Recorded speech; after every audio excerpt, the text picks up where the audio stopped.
बिस्मिल्लाहिर्रहमानिर्रहीम। अस्सलाम वालेकुम दोस्तों, welcome to info Ustad YouTube channel. मैं हूं आपका दोस्त मुमताज़ रफ़ीक और आज की वीडियो में मैं आपके साथ पेट्रोल ऑफिसर का एक और गुज़िश्ता पेपर सॉल्व करके शेयर करने जा रहा हूं।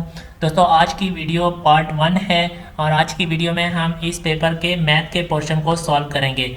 पेट्रोल ऑफिसर का ये पेपर है जो कि 28/9/2020 को कंडक्ट हो चुका है फेडरल पब्लिक सर्विस कमीशन की जानिब से और केस नंबर F457 2020 एडवर्टाइजमेंट में ये वैकेंसियाँ आई थी। ओके, सो दोस्तों आगे बढ़ने से पहले आपसे रिक्वेस्ट है कि अगर आप चैनल पर नए हैं या चैनल सब्सक्राइब नहीं किया तो चैनल को सब्सक्राइब कर लें, बेल आइकन पर क्लिक करके ऑल नोटिफिकेशन की ऑप्शन को भी सिलेक्ट कर लें ताकि इस तरह की नेक्स्ट वीडियोस की अपडेट्स आप तक पहुंचती रहें। दोस्तों अगर वीडियो पसंद आ जाए तो वीडियो को लाइक और अपने दोस्तों के साथ शेयर इसको लाजमी कीजिएगा। दोस्तों मेरी कोशिश होगी कि 3 से 4 पार्ट्स के अंदर इस पेपर को कम्प्लीटली सॉल्व कर दूँ। सो बढ़ते हैं आज के पार्ट 1 की जानिब।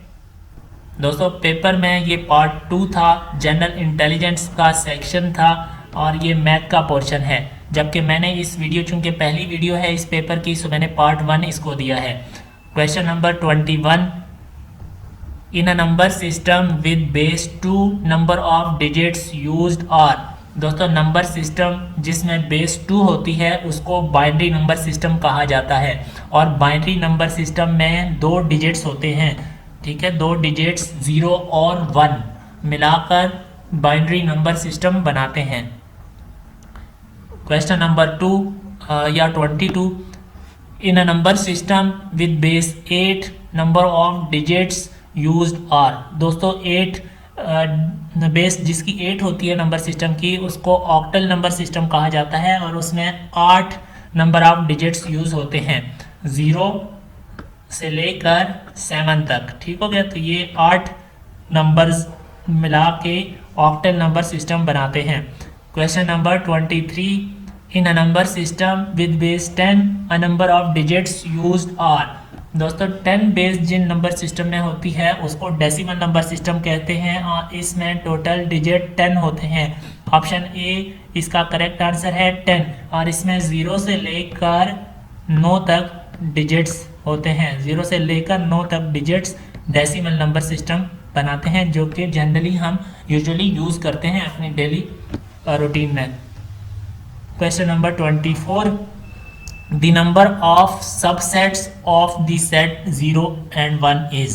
0 और 1 दो नंबर हैं, इनके टोटल कितने सबसेट बन सकते हैं। दोस्तों सबसेट मालूम करने के लिए हमारे पास फार्मूला होता है 2 की पावर m, 2 की पावर m और यहाँ पर m नंबर ऑफ डिजिट्स हैं। ठीक हो गया, नंबर ऑफ डिजिट्स हमारे पास कितने हैं, 0 और 1 दो हैं, तो यहाँ पर पावर 2 आ जाएगी और ये हमारे पास टोटल आंसर 4 आ जाएगा, यानी 4 सबसेट्स इन 2 डिजिट्स के बनेंगे। सो 4 हमारे पास यहाँ पर ऑप्शन मौजूद नहीं है, so correct answer will be option D, none of these. Question number 25 इस पेपर का, the number of subset of the set 0 1 2 is. दोस्तों इसी तरह आपने इसको भी सॉल्व करना है, 3 डिजिट्स हैं हमारे पास, तो अब की बार 2 की पावर 3 आ जाएगी। ठीक हो गया, और 2 की पावर 3 हमारे पास 2 को अगर 3 दफ़ा हम ज़रब देंगे तो हमारे पास आंसर 8 आएगा। सो 8 सबसेट बनेंगे इन 3 डिजिट्स के, ऑप्शन सी इसका राइट आंसर है। Question number 26, the multiplicative inverse of 0 is. दोस्तों मल्टीप्लिकेटिव इनवर्स 0 का इन्फिनिटी होगा, इसमें ऑप्शन डी इसका राइट आंसर है, नन ऑफ दीज, चूंकि इन्फिनिटी यहाँ पर मौजूद नहीं है। दोस्तों आपको मल्टीप्लिकेटिव इनवर्स के बारे में बताता चलूँ। मल्टीप्लिकेटिव इनवर्स का फार्मूला ये होता है x - 1। ठीक हो गया, और ये बन जाता है 1/x, नीचे आके x हो जाएगा। सो जिस नंबर का भी हमें मल्टीप्लिकेटिव इनवर्स फाइंड करना हो उसको मतलब 1 को उस नंबर पे डिवाइड कर देते हैं। सो हमारे क्वेश्चन में 0 है तो 0 हमने इधर रख दिया, ये इन्फिनिटी हमें आंसर देता है। ठीक हो गया, 1 डिवाइडेड बाई 0 इज इन्फिनिटी। सो जिसका भी हमें मल्टीप्लिकेटिव इनवर्स फाइंड करना हो, simply 1 divided by that number. 5 का फाइंड करना है तो 1 डिवाइडेड बाय 5। ठीक हो गया। सो इस तरह से हम किसी भी नंबर का मल्टीप्लिकेटिव इनवर्स फाइंड कर सकते हैं। नेक्स्ट क्वेश्चन की जानिब चलते हैं। Question number 27, the additive inverse of 0 is. दोस्तों किसी भी नंबर का एडिटिव इनवर्स फाइंड करने के लिए हमें उसी नंबर को नेगेट करके यानी उसका साइन चेंज करके उन दोनों नंबर को जमा करते हैं और आंसर 0 आना चाहिए। फर्ज करें अगर हमें 5 का एडिटिव इनवर्स फाइंड करना है तो 5 और इसके जो इक्वल मैग्नीट्यूड और अपोजिट साइन 5 माइनस 5 करेंगे तो इसका आंसर हमारे पास 0 आएगा। तो इस तरह से हम कह सकते हैं कि 5 का एडिटिव इनवर्स -5 है। यानी हम यूँ भी कह सकते हैं कि ऐसा नंबर जिसको हम उस नंबर में जमा कर दें यानी ऐड कर दें तो हमारा आंसर 0 आए तो that number will be it's additive inverse. ठीक हो गया। तो हमारे केस में एडिटिव इनवर्स ऑफ 0 इज 0 में अगर हम -0 जमा करेंगे 0 जमा -0 तो इसका आंसर 0 आएगा। तो 0 का एडिटिव इनवर्स इटसेल्फ यानी 0 ही होगा। ठीक हो गया। ऑप्शन ए इसका राइट आंसर है। The additive inverse of 0 is 0। Question number 28, the sum of two irrational number is always. दोस्तों इसका राइट आंसर है ऑप्शन ए इर्रेशनल नंबर। अगर दो इर्रेशनल नंबर को हम जमा करते हैं तो इसका आंसर बी इर्रेशनल नंबर ही होगा। दोस्तों आपको रैशनल नंबर के बारे में बता दूं, ऐसा नंबर जिसको हम इस फॉर्मेट में लिख सकें, यानी इसको हम इस तरह n/1 की फॉर्मेट में लिख सकें या p/q की फॉर्म में लिख सकें, p/q की फॉर्म में लिख सकें और q नॉन ज़ीरो नंबर हो। ठीक हो गया। तो और इसका जो आंसर है वो फ्रैक्शन में हो लेकिन वो ख़त्म होने वाला हो, मतलब ना ख़त्म होने वाला, इन्फिनिटी फ्रैक्शन ना हो। ठीक हो गया। फॉर एग्जांपल अगर हम 5 को 1 पे डिवाइड करते हैं यानी हम इस फॉर्म में लिख सकते हैं इसको और ये हमारे पास आंसर 5 आएगा जो कि रैशनल नंबर है। इसी तरह से रैशनल नंबर को समझने के लिए एक और एग्जांपल लेते हैं 3/2। अगर इसको हम इसका आंसर आएगा 1 पॉइंट मतलब फ्रैक्शन में आएगा 1.5 और यहाँ पर ये कंप्लीट एक नंबर है फ्रैक्शनल नंबर जो कि ख़त्म हो रहा है यहाँ पर 5 पर, तो ये हमारे पास रैशनल नंबर है। एक और अब हम इर्रेशनल नंबर की एग्जांपल ले लेते हैं 22/7, ये पाई की वैल्यू है। ठीक हो गया। ये हमारे पास इर्रेशनल नंबर है। क्योंकि इसको हम क्यों इर्रेशनल कह रहे हैं, अगर इसको हम डिवाइड करते हैं 7 पर तो इसका आंसर 3.14 और 44 मतलब इस तरह से मतलब ना ख़त्म होने वाला नंबर है, ये ना ख़त्म होने वाला फ्रैक्शनल नंबर है। तो इस तरह के जो नंबर होते हैं वो इर्रेशनल नंबर होते हैं। तो क्वेश्चन में पूछा जा रहा है कि जो दो इर्रेशनल नंबर हैं अगर इनको हम जमा करें तो इनका आंसर हमेशा क्या आएगा, इर्रेशनल नंबर आएगा। इस तरह से लेट सपोज इन दोनों ये दो इर्रेशनल नंबर को मैं जमा करूं तो इसका आंसर भी इर्रेशनल नंबर ही आएगा। ठीक हो गया। तो इस तरह से कुछ इसका इर्रेशनल आंसर आएगा। ठीक हो गया। आई होप सो कि आपको समझ आ गया होगा।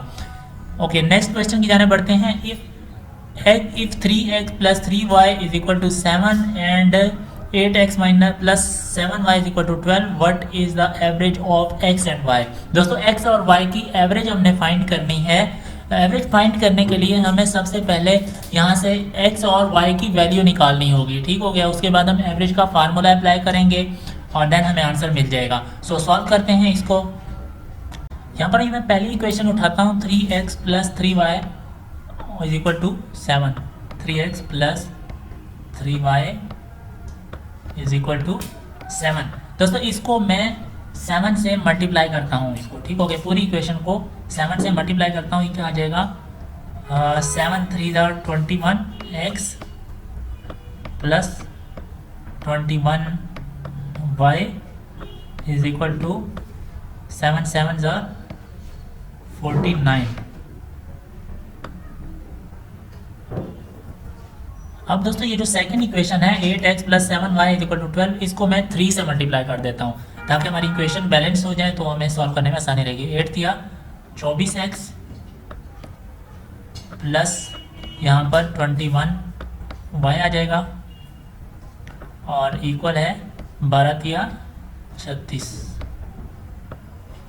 ठीक है, तो इसको अभी हम सॉल्व करते हैं। ये यहाँ पर इसका सिंबल यानी साइन इसका माइनस में हो जाएगा, चेंज हो जाएगा, और इस तरह से इसको जब हम ऐड करेंगे तो ये दोनों कट जाएंगे। यहाँ से हमें x की वैल्यू x 24 माइनस 21 माइनस का 3x आ जाएगा, और दूसरी साइड पे 49 में से 36 माइनस करेंगे तो कितना आएगा 9 और 4 13।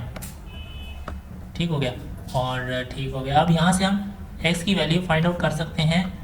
x आएगा 13 डिवाइडेड बाय 3, और ये माइनस में इसकी वैल्यू आएगी। अब ये हमारे पास x की वैल्यू आ गई है। इसी तरीके से अब x की वैल्यू को हम पुट करेंगे, इस इक्वेशन में पुट कर लेते हैं ताकि हमारे पास y की वैल्यू आ जाए -13/3 plus 3y is equal to 7। अब इस 3 को हम इससे कैंसिल कर सकते हैं, हमारे पास आ जाएगा -13, इसको मैं ऊपर कर लेता हूँ, इधर नीचे ले आता हूँ, -13 plus 3y is equal to 7। ठीक हो गया। अब यहाँ से हमें y की वैल्यू 3y इधर रहने देते हैं, और 7 ये 13 दूसरी साइड पे जाके +13 हो जाएगा। इक्वेशन इक्वल साइन की दूसरी जाने जाएगा तो ये माइनस साइन चेंज होकर प्लस में चला जाएगा। 3y is equal to 7 + 13 20। Okay, y की वैल्यू हमारे पास आ जाएगी 20 डिवाइडेड बाय 3। ओके, ये हमारे पास y की वैल्यू यहाँ से आ गई है। अब हमारे पास x की वैल्यू भी आ गई है, y की वैल्यू भी आ गई है। तो अब हमें करना क्या है, हमें एवरेज फाइंड करनी है। एवरेज फाइंड करने का फार्मूला होता है, सबको सम कर देंगे और डिवाइडेड बाय नंबर ऑफ मतलब जितने होंगे उनसे डिवाइड कर देंगे। ठीक हो गया। तो हम सम करते हैं, x की वैल्यू लिखते हैं। इसका फार्मूला कुछ इस तरह से होगा, x प्लस y और divided by 2। x plus Y की value -13 divide by 3 plus 20 divided by 3 और देन होल डिवाइडेड बाय 2। ठीक हो गया। अब इसका एलसीएम हमारे पास 3 आ जाएगा, -13 प्लस 20 डिवाइडेड बाय 2। अब इससे हमारे पास क्या आएगा, 20 में से 13 माइनस करेंगे तो 7 पॉजिटिव का बाय 3 डिवाइडेड बाय 2। अब हम इसको उलट कर सकते हैं, इस तरह से इसको उल्टा सकते हैं। 7/3 और मल्टीप्लाइड बाय इस 2 के नीचे 1 होता है। ठीक हो गया। तो ये जब उलट होगा तो ये इस तरह आ जाएगा 1/2। तो इसका आंसर आएगा हमारे पास 7/6। तो इसको हम हल करते हैं। 7/6 आएगा 1 समथिंग आएगा, 1.1 समथिंग कुछ इस तरह से आएगा। तो हमारे पास देखते हैं कि आंसर में दिए गए ऑप्शन में ये मौजूद है या नहीं। 1.66 दोस्तों इसमें मौजूद नहीं, 1.8 है, लेकिन चूंकि ये एग्जैक्ट आंसर नहीं है सो इसमें ऑप्शन डी इसका राइट आंसर होगा, नन ऑफ दीज। ठीक हो गया। होप सो कि ये आपको क्लियर हो गया होगा ये question. Question number 30, every rational number has a multiplicative inverse except. दोस्तों इसका राइट ऑप्शन ए है 0। Every rational number has a multiplicative inverse except 0। 0 के बारे में मैंने आपको बताया था कि 0 का मल्टीप्लिकेटिव इनवर्स नहीं होता, चूँकि according to definition of multiplicative inverse हमारे पास अगर हम 1 डिवाइडेड बाय 0 करेंगे तो ये आंसर हमारे पास इन्फिनिटी होगा। सो 0 का मल्टीप्लिकेटिव इनवर्स नहीं होता। ऑप्शन ए इसका राइट आंसर है। Question number 31, every rational number has an additive inverse except. दोस्तों हर नंबर का एडिटिव इनवर्स होता है, मैंने बताया था आपको हर रैशनल नंबर का एडिटिव इनवर्स मौजूद होता है। एडिटिव इनवर्स कैसे होता है कि अगर हमारे पास x नंबर है, और इसका हम नेगेशन में नंबर कर देंगे, इन दोनों को जमा कर देंगे, आंसर हमारे पास 0 होना चाहिए। तो हर रैशनल नंबर का एडिटिव इन्वर्स मौजूद होता है, इवन 0 का एडिटिव इन्वर्स भी 0 होता है। सो ऑप्शन डी इसका राइट आंसर है। Question number 32, if the additive inverse of B is A then. दोस्तों अगर b का एडिटिव इन्वर्स a है तो according to the definition of additive inverse हम ये कह सकते हैं कि अगर हम a में जमा करें उसका अपोजिट यानी -b इन दिस केस, तो हमारे पास क्या आना चाहिए, आंसर 0 आना चाहिए। एडिटिव इन्वर्स की डेफिनेशन हमें ये कहती है कि अगर हम उसी नंबर का अपोजिट नंबर मतलब अपोजिट नंबर उसमें जमा करें तो देन हमारे पास आंसर इसका 0 आना चाहिए। तो इसको हम इस तरह लिख सकते हैं a minus B is equal to 0 और दूसरी साइड पे जाके इक्वल के दूसरी साइड पे भी जाके इसको पॉजिटिव भी हो जाएगा। तो इस तरह से हम इसको राइट कर सकते हैं। हमारे पास ऑप्शन ए इसका राइट आंसर है। ठीक हो गया। अगर b का एडिटिव इन्वर्स a हो तो तब हम इसको इस तरह से लिख सकते हैं। Next question, if the multiplicative inverse of a over b is c over d then. दोस्तों इसमें मल्टीप्लिकेटिव इन्वर्स से रिलेटेड है। सो दोस्तों मल्टीप्लिकेटिव इन्वर्स में हम इसको इस तरह लिख सकते हैं a b और इसको हम नीचे आपके c अपॉन d इस तरह से हम लिख सकते हैं, क्योंकि हमें मल्टीप्लिकेटिव इन्वर्स की डेफिनेशन ये कहती है कि x इन्वर्स इसको हम इस तरह से लिख सकते हैं 1 डिवाइडेड बाय x। तो चूँकि हमारे पास इस हालत में x ये है, ठीक है, मतलब x ए बी का मल्टीप्लिकेटिव इन्वर्स ये है सी डी, तो इसको हम नीचे लिख सकते हैं इस फॉर्म में। तो नेक्स्ट स्टेप में क्या होगा कि नेक्स्ट स्टेप में इसको हम इस तरह लिख सकते हैं, इसको अगर हम ऊपर ले जाएं तो ये डी इसका ऊपर हो जाएगा, ठीक हो गया, और इसके नीचे सी हो जाएगा। और यहाँ पर हम इसको क्रॉस मल्टीप्लिकेशन करेंगे तो ये हमारे पास A D by B C, ठीक है, कुछ इस तरह से आना चाहिए। हमारे पास अगर देखें हमारे पास ये नहीं है, यहाँ पर इस तरह A D upon B C नहीं है, ए सी अपान समथिंग है, इधर भी नहीं है, नन ऑफ दीज। तो इसका जो राइट आंसर होगा दोस्तों वो नन ऑफ दीज होगा। सो इस क्वेश्चन को आप खुद भी कंफर्म कर लें। मुझे जो सही लगा उस तरह से मैंने आपके साथ शेयर कर दिया, तो मेरे मुताबिक इसका आंसर डी है। सो नेक्स्ट क्वेश्चन की जानिब बढ़ते हैं। Question number 34, if a is less than b then which of the following is true। if a is less than b, अगर a b से छोटा हो तो इनमें से कौन सी स्टेटमेंट ट्रू है। दोस्तों हम सपोज कर लेते हैं कि a की वैल्यू हमारे पास 5 है और b की वैल्यू हमारे पास 10 है, ठीक हो गया। तो according to condition a is less than b होगा और हमारे हम इस तरह लिख सकते हैं इसको कि 5 छोटा है 10 से। ओके, अब नीचे ऑप्शंस की तरफ आते हैं। Minus A is less than minus B, अगर a की वैल्यू को हम -5 कर दें तो ये -10 से लेस होगी, जो कि रॉन्ग है, क्योंकि हमारे पास ये वाली वैल्यू छोटी है और ये वाली वैल्यू बड़ी है, ठीक हो गया। नेगेशन में जितना नंबर बड़ा होता है उतना ही छोटा होता है, तो ये तो हमारे पास फॉल्स हो जाती है। उसके बाद next b is less then a, तो b तो लेस देन a नहीं है, b की वैल्यू 10 है, तो ये भी फॉल्स हो जाती है। ओके, c हमारे पास अगर हम लेट सपोज c को सॉल्व करते हैं 1/a की वैल्यू 5 और दूसरी जानिब इधर लेस देन 1/10, तो ये भी हमारे पास चूँकि इधर से 0.2 आएगी वैल्यू और इधर से 0.1 आएगी, तो इस तरह से ये जो वैल्यू है ये ग्रेटर वैल्यू है, बड़ी वैल्यू है, ठीक हो गया। जो अकॉर्डिंग टू स्टेटमेंट ये भी हमारे पास रॉन्ग हो जाती है, ठीक हो गया। तो इसका जो राइट आंसर है वो ऑप्शन डी इसका है, नन ऑफ दीज, ठीक हो गया। So next question, if A B C D are direct proportional then. दोस्तों डायरेक्ट प्रोपोर्शनल को हम इस तरह से लिख सकते हैं ए प्रोपोर्शनल बी और यहाँ पर इसके 4 आ जाएंगे जो तनासिब होगा दूसरी जानिब c बाय d, और इसको हम इस तरह से भी लिख सकते हैं A by B is equal to C by D. ठीक हो गया। तो इसको हम अगर डायरेक्ट प्रोपोर्शनल है तो मल्टीप्लाई कर सकते हैं, cross multiplication A by D is equal to B C. तो इसको हम इस तरह से लिख सकते हैं। इसका ऑप्शन ए राइट आंसर है, A D is equal to B C. So next question की जाने बढ़ते हैं। अब ये इन्वर्स प्रोपोर्शनल का पूछ रहा है, if A B C D are in inverse proportional then. तो दोस्तों इसी को हम अगर इन्वर्स हो हमारे पास तो हम इस तरह से लिखेंगे ए बी, ये इनका तनासब, और यहाँ पर अब सी नहीं लिखेंगे, यहाँ पर हम डी सी इस तरह लिखेंगे।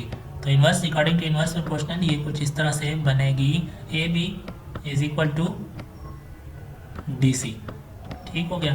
तो अब हम इसको क्रॉस मल्टीप्लिकेशन करते हैं तो ये बनती है A C is equal to B D. So इस तरह से हम इसको लिख सकते हैं अगर ये इन्वर्स प्रोपोर्शनल हो। तो देखते हैं ये है यहाँ पर A C is equal to B D. Option B मौजूद है, ऑप्शन बी इसका करेक्ट आंसर है। Next question, if 20 man can construct a wall in 5 days. अगर 20 आदमी एक दीवार को 5 दिन में बनाते हैं तो 10 आदमी can construct the same wall in how many days. 10 आदमी कितने दिनों में बनाएंगे। दोस्तों कॉमन सेंस का क्वेश्चन है, अगर हमारे पास मैन कम हो रहे हैं तो नंबर ऑफ डेज बढ़ जाएंगे। यहाँ पर 20 आदमी हैं और यहाँ पर वही तादाद मतलब हाफ हो गई है, 10 हो गई है। तो 20 अगर 5 दिन में करते हैं तो 10 आदमी उसी काम को 10 दिन में करेंगे। सो ऑप्शन सी इसका राइट आंसर होगा, 10 डेज। 20 आदमी 10 दिनों में दीवार को कंस्ट्रक्ट कर लेंगे। नेक्स्ट क्वेश्चन 38, 8 का square root is dash number. Square root 8 is an irrational number. Option B इसका राइट आंसर है। दोस्तों इररेशनल नंबर्स के बारे में मैंने आपको बताया था कि ऐसा नंबर कि जो मतलब ना ख़त्म होने वाली फ्रैक्शनल ना ख़त्म होने वाला फ्रैक्शनल नंबर हो वो इररेशनल नंबर कहलाता है। तो इसको अगर हम इसका स्क्वायर रूट लेंगे 8 का तो ये ना ख़त्म होने वाला नंबर होगा। This is an irrational number. Option B इसका करेक्ट आंसर है। 39, पाई इज डैश नंबर। दोस्तों पाई के बारे में ऑलरेडी मैंने बताया था कि पाई इररेशनल नंबर है क्योंकि 3.14 पाई की वैल्यू है और ये ना ख़त्म होने वाली फ्रैक्शनल नंबर है। 3.14 मतलब काफ़ी बढ़ता है। ठीक हो गया। ऑप्शन डी इसका राइट आंसर है, नन ऑफ दीज, चूँकि यहाँ पर इररेशनल ऑप्शन मौजूद नहीं है। क्वेश्चन नंबर 40 और आखिरी क्वेश्चन आज की इस पहली वीडियो का मैथमेटिक्स पोर्शन का भी ये लास्ट क्वेश्चन है। 20% ऑफ 80 इज। दोस्तों बहुत ही सिंपल है, सॉल्यूशन मैं आपको बता देता हूँ, ट्रिक है। अगर आपको किसी भी चीज़ का 10% फाइंड करना है तो लास्ट में से एक को उड़ा दें और यहाँ पर पॉइंट लगा दें। ठीक हो गया। अब 80 का 10% हमारे पास अगर हम 0 को ख़त्म कर देंगे तो 8 बचेगा। और इस तरह से भी आप कर सकते हैं। लेट सपोज 80 को आप 10 पे डिवाइड करेंगे तो ये 0 इससे कट जाएगा, 8 बच जाएगा। या सिंपल आपको मैंने ट्रिक बताई कि आप डायरेक्टली भी अगर 10% आपको किसी नंबर का निकालना हो, लेट सपोज 900 का मैंने 10% निकालना है तो ये आखिर में से मैं एक डिजिट को मतलब 0 को उड़ा दूंगा तो हमारे पास 90 इसका 10% बचेगा। अगर मेरे पास 805 है, इसका मैं 10% निकालना चाहता हूँ तो यहाँ पर मैं ले आऊँगा पॉइंट और ये मेरे पास 10% बचेगा। इसी तरह से इसका मैंने 10% निकाला तो 8 बचा और 8 का डबल मैं करूँगा तो मेरे पास 20% आ जाएगा और ऑप्शन ए इसका राइट आंसर होगा 16। Okay, 20% of 80 is 16। सो दोस्तों ये थी आज की वीडियो। उम्मीद करता हूँ कि आपको तमाम क्वेश्चंस और इनके सॉल्यूशन समझ आ गए होंगे। अगर आपको किसी क्वेश्चन में कन्फ्यूजन है, समझ नहीं आई तो आप कमेंट सेक्शन में पूछ लीजिएगा, मैं अगेन एक्सप्लेन करने की कोशिश करूँगा। और दोस्तों अगर मुझसे कोई मिस्टेक हो गई हो सॉल्व करते वक्त तो आपसे गुजारिश है कि आप करेक्ट सॉल्यूशन उसका कमेंट बॉक्स में लाजमी मेंशन कर दें ताकि दूसरे दोस्तों का फ़ायदा हो जाए। बाकी मैंने अपनी तरफ से पूरी कोशिश की है। सो वीडियो को लाइक और शेयर कर दीजिएगा। दोस्तों चैनल पर नए हैं तो चैनल को सब्सक्राइब कर लें। आपको गुज़िश्ता पेपर और काफ़ी सारा मटेरियल एग्ज़ाम प्रिपरेशन से रिलेटेड आपको info-ustad.com वेबसाइट से भी मिल जाएगा। आपसे मिलता हूँ नेक्स्ट वीडियो में। अपना ख्याल रखिएगा। अल्लाह हाफिज़।